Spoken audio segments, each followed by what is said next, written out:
నమస్కారం. ఒక్క క్షణం ఆలోచించండి. మనిషి తన జీవితం అంతా దేని వెనుక పరిగెడతాడు? డబ్బు, ఇల్లు, బంగారం, కారు, సమాజంలో పేరు కదా. పొద్దున లేచిన దగ్గర నుంచి రాత్రి పడుకునే వరకు సంపాదన, బాధ్యతలు, పరుగు పరుగు జీవితాన్ని వెనక్కి తిరిగి చూసుకున్నప్పుడు ఎవరు కూడా అయ్యో నేను ఇంకా 10 లక్షలు ఎక్కువ సంపాదించుంటే బాగుండేది, లేక ఇంకో ఇల్లు కట్టుంటే బాగుండేదనో అనుకోరు. మరి దేని గురించి బాధపడుతుంటారో తెలుసా? ఆస్ట్రేలియాకి చెందిన బ్రాండ్వేర్ అనే ఒక నర్సు జీవితం చివరి రోజుల్లో ఉన్న వందలాది మంది వృద్ధులను చనిపోయే ముందు వాళ్ళు పంచుకున్న అత్యంత బాధాకరమైన పశ్చాత్తాపాలను ఆమె ఒక పుస్తకంగా రాశారు. ఆశ్చర్యకరమైన విషయం ఏంటంటే వాళ్ళందరూ బాధపడిన విషయాలు దాదాపు ఒకలాగే ఉన్నాయి. ఈరోజు మనం చెప్పుకోబోయే ఈ 4 నిజాలు మనకి ఇంకా సమయం ఉన్నప్పుడే, ఆలస్యం కాకముందే తెలుసుకోవాలి. ఈ వీడియోను పూర్తిగా చూడండి. మీ జీవితాన్ని మీరు చూసే కోణమే మారిపోతుంది. ఆ పశ్చాత్తాపాలు ఏంటంటే, మొదటి పశ్చాత్తాపం, నా కోసం నేను బతకలేదు. నేను నా జీవితాన్ని నా కోసం కాకుండా సమాజం కోసం బతికేశాను. మనం చిన్నప్పటి నుంచి ఒకటి ఆలోచిస్తాం, నేను ఇది చేస్తే పక్కింటోళ్ళు ఏమనుకుంటారు, ఆ బట్టలు వేసుకుంటే బంధువులు ఏమంటారు, ఆ ఉద్యోగం మానేస్తే సమాజం నన్ను తక్కువగా చూస్తుందా. మనం తీసుకునే ప్రతి నిర్ణయంలో మన ఇష్టము కన్నా ఇతరుల మాటే ఎక్కువగా ఉంటుంది. మనకు ఎంతో ఇష్టమైన పెయింటింగ్ వేయడం మానేస్తాం, ఇష్టమైన సంగీతం నేర్చుకోలేకపోతాం, ఇష్టమైన ఊరు చూడలేకపోతాం. ఎందుకంటే వాళ్ళు ఏమనుకుంటారో అన్న భయం. కానీ జీవితంలో అసలైన చేదు నిజం ఏమిటో తెలుసా?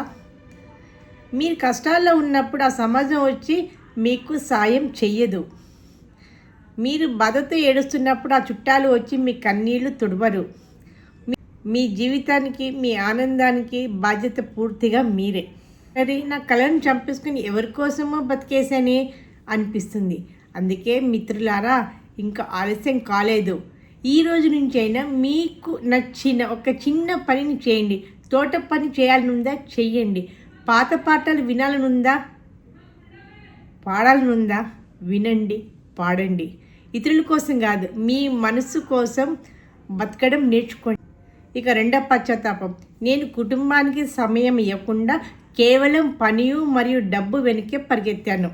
ముఖ్యంగా పురుషులు కుటుంబ బాధ్యతలు మోసే పెద్దవాళ్ళు ఈ తప్పు ఎక్కువగా చేస్తారు. సంపాదిస్తేనే కుటుంబం బాగుంటుంది అనేది నిజమే, కాదనలేము.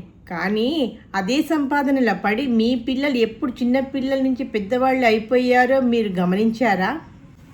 వాళ్ళు మీ వేలు పట్టుకొని నడిచిన రోజులు, వాళ్ళు మీ ఒళ్ళో పడుకొని కథలు విన్న రోజులు, మీతో ఆడుకోవాలని వారు ఆశపడిన క్షణాలు, మీరు పని ఒత్తిడిలో వాళ్ళని విసుక్కొని పక్కకు తోసేసిన రోజులు. డబ్బు పోతే రేపు మళ్ళీ సంపాదించుకోవచ్చు, ఆఫీస్ పని ఎప్పటికీ అయిపోదు. కానీ గడిచిపోయిన మీ పిల్లల చిన్నతనం మళ్ళీ తిరిగి వస్తుందా? మన చిన్నతనం మనకు వచ్చిందా అండి? లేదు కదా. భార్య లేదా భర్తతో కూర్చొని మనసు విప్పి మాట్లాడి ఎన్ని నెలలైంది? ఒక కప్పు టీ తాగుతూ పాత జ్ఞాపకాలు నెమరేసుకొని ఎంతకాలమైంది? ఆఖరి రోజుల్లో ఉన్నప్పుడు ఆఫీసు గుర్తింపు కార్డులు, మెడల్స్ మన పక్కన ఉండవు. మన పక్కన ఉండేది మన కుటుంబం మాత్రమే. కాబట్టి ఈరోజే ఇంటికి వెళ్ళాక ఫోన్ పక్కన పెట్టి మీ కుటుంబంతో కనీసం అరగంట మనస్ఫూర్తిగా గడపండి. ఇకపోతే మూడవ పశ్చాత్తాపం, మన మనసులోని ప్రేమను చెప్పలేకపోవడం, అలాగే అహంతో క్షమించలేకపోవడం. మనలో చాలామందికి లోపల విపరీతమైన ప్రేమ ఉంటుంది, కానీ దాన్ని బయటికి చెప్పడానికి సిగ్గు, మొహమాటం లేదా ఈగో అడ్డొస్తుంది. తల్లిదండ్రులు నేను మిమ్మల్ని ప్రేమిస్తున్నాను అని చెప్పం. పిల్లల్ని దగ్గర తీసుకొని నువ్వంటే నాకు చాలా ఇష్టం అని ముద్దు పెట్టుకోము. అలాగే జీవిత భాగస్వామికి వాళ్ళ ప్రాముఖ్యతను గుర్తు చెయ్యము. మనం చెప్పకపోయినా వాళ్ళకు తెలుసులే అనుకుంటాం, కానీ చెప్పకపోతే ఏ బంధమైన క్రమంగా దూరం అవుతుంది. తోడు ఇంకోటి ఏంటి తెలుసా? పెద్ద జబ్బు అహం, అదే ఈగో. 10 ఏళ్ల క్రితం చిన్న మాట వల్లనో, చిన్న ఆస్తి గొడవ వల్లనో అన్నదమ్ములు, అక్క చెల్లెళ్ళు, ప్రాణ స్నేహితులు మాట్లాడుకోవడం మానేశారు.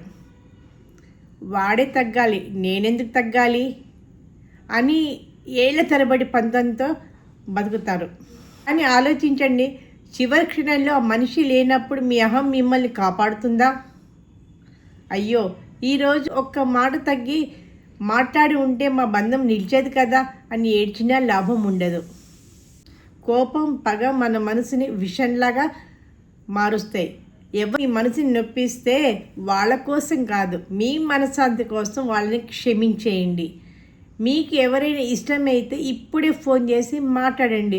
రేపు అనేది మన చేతుల్లో లేదు, ఉండదు కూడా. 4వ పశ్చాత్తాపం, నిర్లక్ష్యం చేయడం.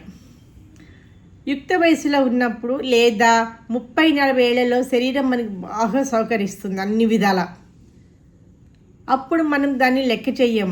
సరైన సమయానికి తినము, అర్ధరాత్రి వరకు మెలకుగా ఉంటాం పనులతోటి. ఏజ్లో ఏంటంటే బాడీ సహకరిస్తుంది కాబట్టి వ్యాయామం చెయ్యం. విపరీతమైన మానసిక ఒత్తిడిని నెత్తి మీద వేసుకుంటాం. ఏం కాదులే, నాకేం రోగాలు వస్తాయి అనుకుంటాం. కానీ ఒకసారి 50-60 ఏళ్ళు దాటాక శరీరం తన లెక్కలన్నీ వడ్డీతో సహా వసూలు చేయడం మొదలు పెడుతుంది. బీపీ, షుగర్, గుండె సమస్యలు, మోకాళ్ళ నొప్పులు, చివరికి మన జీవితాంతం కష్టపడి సంపాదించిన డబ్బంతా హాస్పిటల్ బిల్లు కట్టడానికే సరిపోతుంది. నడివయసులో ప్రపంచాన్ని చూడడానికి సమయం లేదంటారు. తీర సమయం దొరికేటప్పటికి మనకి వృద్ధాప్యం వచ్చేస్తుంది. నడవడానికి కాళ్ళు సహకరించవు. మిత్రులారా, ఈ ప్రపంచంలో మీరు ఎంతైనా అద్దెకు తీసుకోవచ్చు.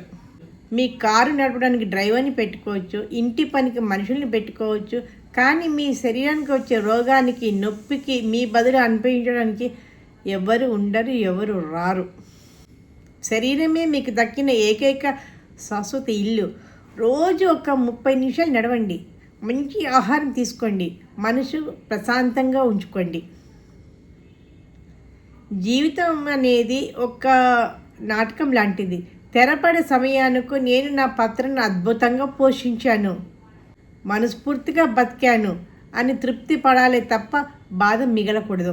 నిన్నటి రోజు గడిచిపోయింది, మొన్నటి రోజు గడిచిపోయింది, దాన్ని మార్చలేము. రేపు ఎలా ఉంటుందో ఎవరికి తెలియదు. మన చేతిలో ఉన్నది ఈ రోజు మాత్రమే. మీ ఆరోగ్యాన్ని కాపాడుకోండి, మీ కుటుంబాన్ని ప్రేమించండి, చిన్న చిన్న విషయాలకు ఆనందపడండి. 4 పశ్చాత్తాపాలు మిమ్మల్ని ఎక్కువగా ఆలోచింపజేసిన విషయం ఏది? మీ అనుభవాన్ని కింద కామెంట్స్లో తప్పకుండా నాతో పంచుకోండి. ఈ వీడియో మీ మనసుకు నచ్చితే లైక్ చేసి ఆప్తులందరికీ షేర్ చేయండి. మరో మంచి ఆలోచనతోటి మళ్ళా కలుద్దాము. మీ ఆప్తులకి షేర్ చేయడమే కాదు, లైక్ చేయండి. వేసిన వీడియోస్ కోసము సబ్స్క్రైబ్ చేసుకోవడం మర్చిపోకండి.